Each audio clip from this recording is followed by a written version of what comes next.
From the CISO Series, it's cybersecurity headlines.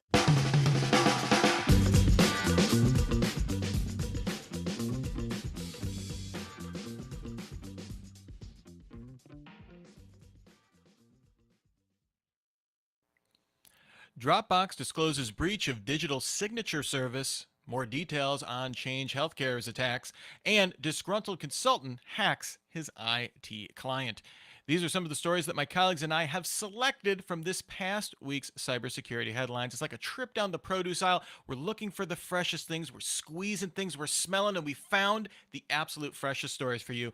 And now we are ready for some insight, opinion, and expertise on these stories from our returning guest. We had him over the summer last year, Phil Beyer, the former head of security over at Etsy. Phil, thank you so much for being here. Really appreciate your time. Thanks for having me. Happy May the 4th to everybody, early Cinco de Mayo. Happy Cinco de Mayo to everybody too. All of the most esteemed holidays. This is a great time of year every year. Exactly. I mean, you can have some Obi-Wan cannolis, some tacos. It's all good times. It's all good times.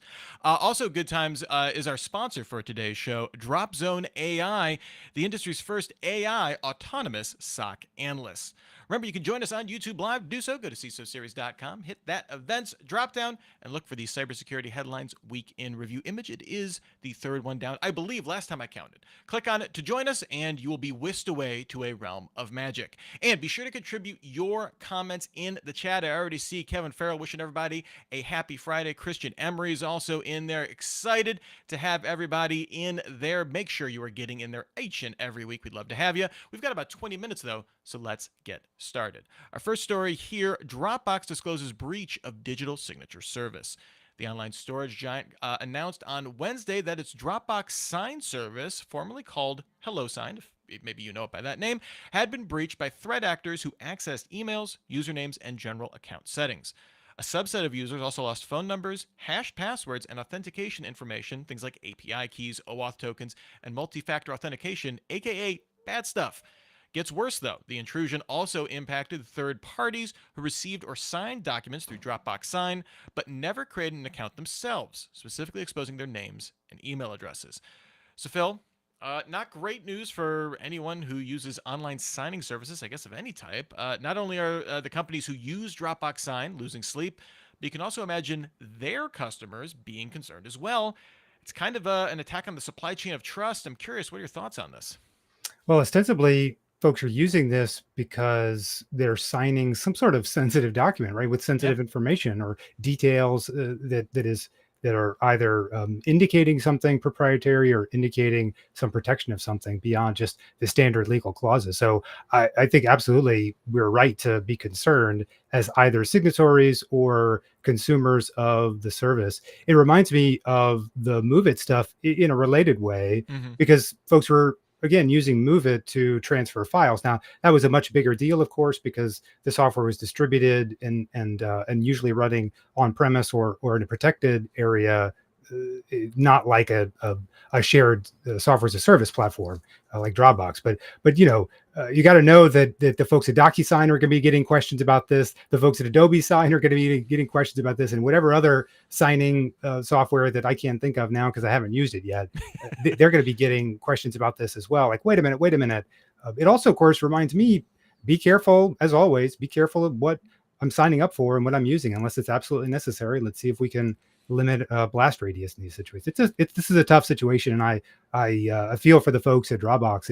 If any of you out there know people at Dropbox, especially on the security team, make sure you reach out and say, hey, hope you're doing okay, because these are stressful times. It's developments, right? We just heard about this last week. Who knows how long it's really been going on? Who knows how long it's going to keep going on for them? So let's be mindful and empathetic. Yeah, and really great point about the Move It stuff, because I guess the silver lining to this is Dropbox should have a pretty clear understanding of who is impacted by this and be able to fairly quickly, it's a centralized service, so they should be fairly quickly able to at least notify people, as opposed to move it where it seemed just like drips and drabs for months of Yeah. every hospital, law firms and everything like that. So at least we can get on the other side of this maybe a little quicker than Hope something so. like Certainly hope yeah. so. Yeah, and a dose of empathy goes a long way for sure. So thanks for reminding of that, Phil. Next up here, cybersecurity consultant arrested after allegedly extorting an IT firm. New York-based IT consultant who was dismissed from his assignment, where he was essentially red teaming for an IT company, got revenge for his dismissal by using his company-issued laptop to download proprietary and confidential information, including things like architectural maps, trade secrets, and lists of potential vulnerabilities, which he then threatened to reveal unless they paid him $1.5 million. The consultant, Vincent Kennedy, 57, is now facing 20 years for his actions. Phil, I guess the question, has to be like, where did the on or the offboarding process go wrong? Aren't we supposed to be having zero trust in everything these days?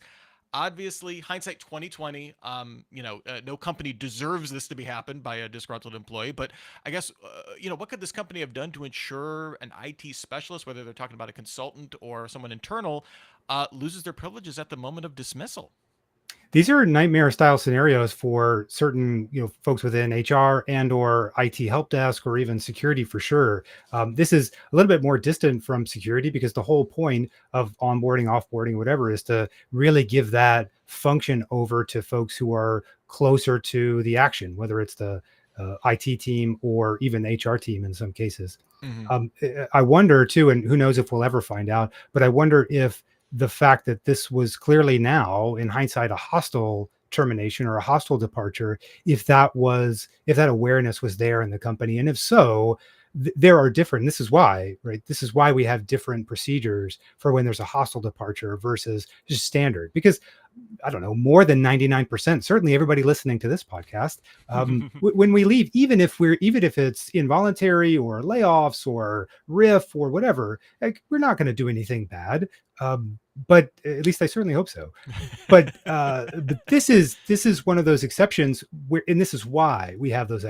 None of us want to be escorting folks out or even be escorted by the law enforcement or the kind of security detail in a company office. But the reason for those things is this kind of situation. And I don't know if they had that procedure or if they followed it, and if they didn't, and it didn't go well, then they're kicking themselves for all of the exposure and unnecessary just turmoil as a result. So it's a tough spot to be. And I hope these types of stories, especially like one of the reasons I think these stories are important to cover is I hope this is a call to be like, hey, what is our offboarding Exactly. procedure for for an aggrieved employee like this?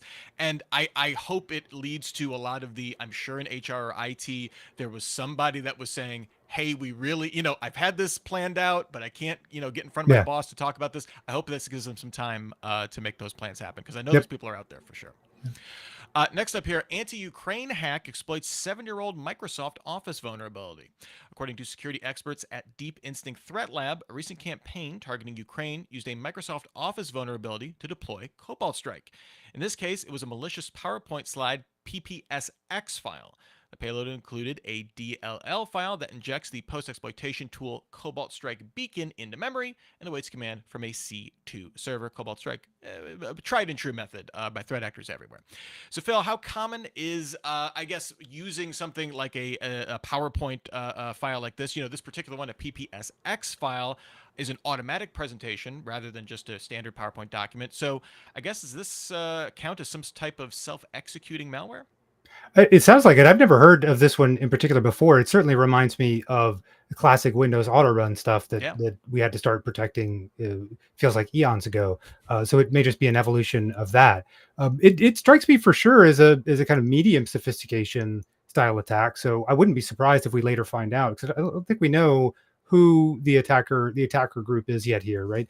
Not that I saw in the coverage. Yeah, I wouldn't be surprised at all if we find out that this one was a well-known group or a group that has one of those cool names, because this seems this seems relatively sophisticated to have done, and certainly very targeted. So.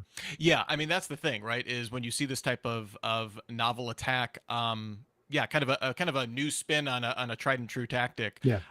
Definitely, again, just kind of comes back to the constant creativity of the threat actor's job is to do this type of stuff, Yeah. and they continue to find ways to use the tools that we like to do that. And give us inevitably job security, because the learning all of the, I mean, again, I've not ever heard of this one. I'm certainly familiar with PowerPoint, more so than I want to be, but the like, I didn't even realize that this was a thing. So like understanding and knowing and always being familiar with these kinds of vectors, it's a classic, like we were saying before, it's a classic attack vector. It's not new, Mhm. but it's novel in the sense that I don't know where this is coming from in terms of this kind of a slideshow file. So that is interesting, and the fact they were able to inject with through that is creative. So hopefully we'll see some.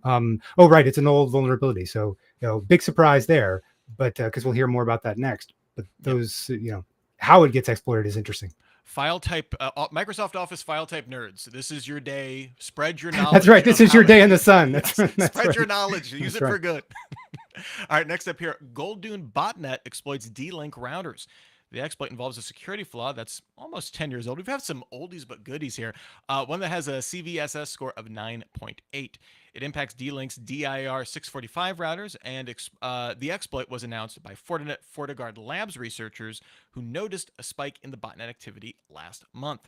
After setting up contact with the C2 server, Gold Dune provides 27 different ways to launch DDoS attacks through protocols like DNS, HTTP, TCP, all the classics that we know and love. So, Phil, stories like this come along all the time. Legacy vulnerabilities that were patched by the company, but where many internet-facing devices remain unpatched. Router is kind of the classic unpatched example that we see all over the place. We've seen how infrastructure organizations like water companies continue to function with outdated equipment. What is the solution here when we're talking with limited or overloaded security teams, to deploy these types of patches? Is it, are we looking for more automation? Is AI the answer? Like where, is there a solution to this, or is this always going to be a pain point? I don't know, Rich, but I tell you, that's your golden ticket. If you're a startup, an aspiring startup founder, this is a good one to solve. If you can help us, all of us, figure out how to get to these things in a legal and effective way, that would be gold. Because this, you're right, this stuff has been out for the last 10 years and years before that, and it'll continue to be a thing probably for decades to come. We'll be on this show again and again and again talking about these kinds of hacks. So I really don't know what the answer is. I hope somebody figures it out though. Yeah, and yeah, it seems distressing when we see stories like this keep coming up. The always I always look for the link to Shodan shows that there are 100,000 of these routers out. I don't know Yeah. exactly what the numbers are for the And D-Link there, and but it's and always a big threat surface. yeah, absolutely. And to be fair to D-Link and Netgear and all the other producers of things, I know that they learn lessons going forward and they implement, because we've all seen it in these Yeah. devices. But I guess I'm more curious or more concerned about the rearward looking exposure. Hmm. Every year, or even every week and every month, things get better in terms of, well, an auto patch for this kind of thing, or like the stuff I have deployed in my house here, it auto patches whenever something comes out at a nice hour in the morning, that it prompts me to tell it when should I restart, so that this is just all automatic for you and you never notice. And that's all great, but what about the stuff again that was deployed 10 years ago? Hmm. So that's the harder problem to solve, and that's really what I'm referring to. All right. Well, next up here, we have a word from our sponsor. Before we hop back into the news, we have to spend a few moments with our sponsor for today, DropZone AI. DropZone AI's AI autonomous analyst is transforming cybersecurity as we know it. By replicating the techniques of elite analysts and autonomously investigating every alert, their patented system force multiplies your SOC team by 10x without adding headcount. Experience the future of threat detection and response at dropzone.ai. Request a free trial today. All right, next up here, UK bans bad IoT credentials. Enforcement of the UK's Product Security and Telecommunications Infrastructure Act of 2022 came into effect on April 29th this week, setting new minimum security requirements for IoT manufacturers in the country. It was a big deal when it was being debated, and it was in draft. Big deal when it was passed, and now we are living under enforcement. The law specifically bans use of weak or guessable passwords like admin or 12345, some of the classics. The Office of Product Safety and Standards will regulate the law and is able to issue recalls and fines of up to 4% of global revenue for violations. I just got to say, how dare they take away some of our favorite passwords that we've known and loved and had on Post-it notes on our Can I still monitors for use years? password or 1234? Or Because DROW. that's the combination on my yeah. luggage. Right? Oh no! Oh no! Don't look for Phil's luggage. Right. No. So, Phil, I guess the question is, do you think this will work? I mean, what are the odds that the first group that's called out for this, I guess, is maybe going to be part of Is the UK government itself? Is the UK government, yeah. No, I absolutely, yeah. Just like, I mean, again, GDPR, we saw that too. I feel for CISA and even SEC to some extent. I suppose I have some feelings for the SEC, but with their Twitter account or what have you. Obviously everybody can be a target. Everybody can get hacked. I'm bullish on this. I think this is great. I'm loving now. This is a very broad statement intentionally, but I'm loving what I'm seeing from both the EU and UK over the last many years, because they're not just putting out stuff that regulations that are really hitting to the heart of some of the issues that people like human people in general care about, not necessarily corporate folks or even necessarily security teams, right, or privacy leaders or experts, but what kind of an average person either cares about today or probably should care about it in the future when they grow up and realize what is some sort of real problem. So I'm bullish on it. I think they're heading in the right direction. It remains to be seen whether this specifically has any real effect, but hopefully we'll see, just like we have with the other major EU regulations that have come out, that we see similar stuff throughout the world, including in the US as well, where we're behind in a lot of these areas. So. Yeah, that's what Christian Emery in our chat is saying. He hopes to see something like this in the US. And for this particular one, I don't like, this is the equivalent of like a dictionary brute force kind of stuff, but this is the kind of thing when we talk about regulation, a lot of times we have no idea how we're going to implement this, but here's the law and now you have to follow it. Like, this is a very clear path to implementation for this, right? It's here are some very low bar that you need to clear to sell an IoT device in the UK, and that to me, it can only be any kind of security floor you can establish is going to be helpful in the long run. Yeah, and it may not be necessarily the best investment of resources in terms of production of these kinds of regulatory documents. Yeah. But it is a step in the right direction, and it gives us a chance, hopefully constructively, to be critical and say, okay, well, if we're going to do it, we're going to do it better by doing it this way. Okay, well, fine. As long as you can get it out and get it passed, great. We're advancing here. So. Exactly. All right, next up here, United Health Group CEO faces Congress and cause of hack is revealed. A transcript of United Health Group CEO Andrew Whitty's prepared statements for last Wednesday's congressional committee hearing on the Change Healthcare attack by the Black Cat ransomware gang shows that the attackers gained initial access through stolen credentials used on a Citrix portal that did not have multi-factor authentication enabled. They used these compromised credentials to remotely access the company's systems for 9 days before deploying the ransomware. During that time, they stole an enormous number of sensitive files. In his statement, Whitty takes sole responsibility for the decision to pay the ransom, saying this is one of the hardest decisions I've ever had to make, and I wouldn't wish it on anyone. So, Phil, lots to unpack here on this, the way Alf V or Black Cat, whatever you want to call them, got in, the dwell time that they had, the lack of MFA, the fact that the ransom was paid, or Whitty's choice to fall on his sword here. I'm curious, where would you like to go with this? First, kudos. I'm glad I'm on this week because I get to say kudos to the United Health Group's leadership to get this stuff out there. Now, I realize they may have been encouraged to publish more details because of how many people are affected and in the ways that they were affected, as well as pharmaceutical supply chain, all sorts of stuff that was uncovered as a result of this outage or disruption. And it's fair to say, great, good for them. They did it the right way. They gave us some details, and hopefully we'll even get more details over time. I think what I would also point out is that at least there's some accountability as well being taken at the leadership level. I noted not the he didn't claim accountability or say, okay, it's my I own the responsibility ultimately for security protection for both my company and all of our acquisitions, which you probably do, dude.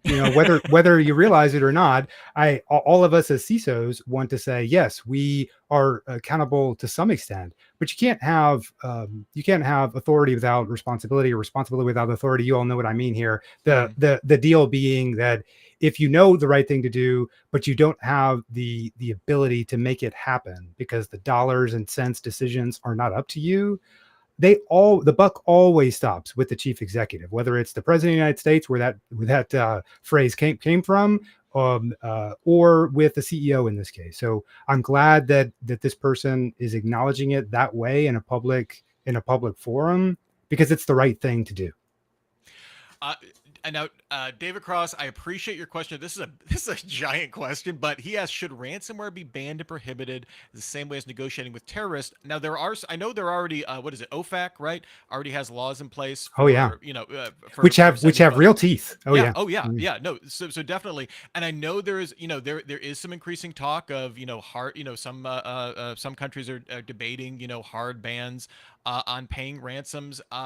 I will say, as I've done the show, and especially like with Change Healthcare, we were seeing like insurance claims not getting paid, right? Like Yeah. real huge impacts to people's lives across a huge span. I am much more sympathetic that in cases like that, the business feels like they have no choice and they have to pay. Phil, I don't think we could get into all of the Yeah, not mechanics of all the that, but details, but yeah. I will say again, I'm kudos to them for bringing it to the public discourse Hmm. in this kind of way and publishing things. And I'm glad he acknowledged Yeah. that this was a really tough decision, because it should be. David, I don't know, man. I have feelings on both sides. I would not shed too many tears if it was prohibited even more than it is right now by OFAC style sanctions in Hmm. terms of payments to various countries. Really, is where it is. Yeah. It's a country based thing. So we'll see. It's going to be interesting. It's a popcorn style. Eat your popcorn and sit back and watch and see what happens at the legislative level. All right, and our last story for today: Chinese disinformation proving ineffectual. One of the more interesting ones I saw on my feed this week. We definitely heard a ton about the threat of state disinformation campaigns, China, Russia, those kind of things during election seasons. Well, Wired's David Gilbert recently wrote that despite operating a campaign dubbed "Spamiflage Dragon" since 2017. Kudos on the name. Real world impact for Chinese disinformation remains negligible. Analysts say that despite the volume and scale of posts, these posts lack the cultural context needed to make them effective. They would only ever get liked or commented on by what others suspected Chinese state influencers. Some suggest that the Chinese government actors lack a broader global awareness to make the messaging effective. Thank you, Great Firewall. For AI, the story says the tools haven't led to more sophistication using AI, that is, just greater efficiency. Mhm. So, Phil, Spamflash Dragon having trouble being noticed. I'm curious this because of so much homegrown social media noise that's kind of speaking natively, for lack of a better term. It's an interesting twist on a lot of the cloak and dagger of world propaganda. What's your take on this? Yeah, we do. It seems like we're always hearing, whether it's a Russian-based actor or a Chinese-based actor or some other country who doesn't have great feelings, or has very strong feelings but not good strong feelings for the U.S. Trying to influence public opinion, and we're always hearing about the ways that they're succeeding. I rather like this, that we're hearing about the ways they're not succeeding, because you got to know, there is no one who really knows how to make something go viral. If that's because if they could, they'd be the billionaire or they'd be the trillionaire, right? And there's no one that we know this, because folks have been trying to do it for forever. Clearly, people succeed, but not when they set out to do it necessarily. Mm-hmm. So it's a bit of a kind of cognitive bias style effect. But the point being that I kind of like hearing that they aren't succeeding. So Yep, that's some good this is a news. good news story. That's right. Hey, This is a good news hey, story we finished this on week. good news. This is great. Thank you so much for all your thoughts today, Phil. Really appreciate it. We also have some great thoughts in our chat today. Christian Emery was saying that no MFA on a Citrix portal is a bit cringeworthy in this day and age. Obviously, I'm sure there is some context around that, but Christian, I can't say that I disagree with you. And David Cross was responding on the Change Healthcare CEO and said he agreed being public was a great example of leadership and being transparent. So remember, if you want to get your comments up, let your thoughts be known, like David Cross, like Christian Emery, like Kevin Farrell, like our own David Spark, even in the chat. You can join us every single week at 3:30 p.m. Eastern. Get in on, follow us on YouTube. You'll know when the live stream starts. Phil, before we get out of here, was there any story that was a thumbs up or an eye roller for you? Something you reacted strongly to this week? I'll just repeat my kudos. I'm proud to see that the CEO is doing the right thing, at least to a limited extent, regarding accountability for all of this, and ensuring that hopefully, I think this is probably the entire leadership team, ensuring that the information is getting out there for everyone to process and understand, and hopefully utilize, especially fellow security teams. Well, Phil Beyer, the former head of security at Etsy, thank you so much for your time, your expertise, your wisdom, indeed, your wit today. Where can people find you on the cyberspace if they're so inclined to follow you? LinkedIn, as always, is the best place. PJ Beyer on LinkedIn. Fantastic. We'll have that link in our show notes as well. Thanks also to our sponsor for today, DropZone AI, the industry's first AI autonomous SOC analysts. And thanks to our audience today. We can't always get every comment up on the screen, but we do deeply appreciate everybody. If you're here watching live, if you're watching or listening later in your podcast feed, either way, however you consume us, we enjoy it. We thank you so much. Remember to come back and join us next week for another Week in Review show. And remember to register for the Capture the CISO finals. Those are coming up on May 17th. You want to head on over to CISOseries.com/events and register for that. We have our finalists, so we will find out who live. You could find out live with us who is going to be crowned the ultimate winner, and indeed achieve CISO glory. And remember, you can still get your daily news fix through cybersecurity headlines every single day. Give us about 6 minutes and we'll get you all caught up. Until the next time we meet, I'm Rich Stroffolino, reminding you to have a super sparkly day. Cybersecurity headlines are available every weekday. Head to CISOSeries.com for the full stories behind the headlines.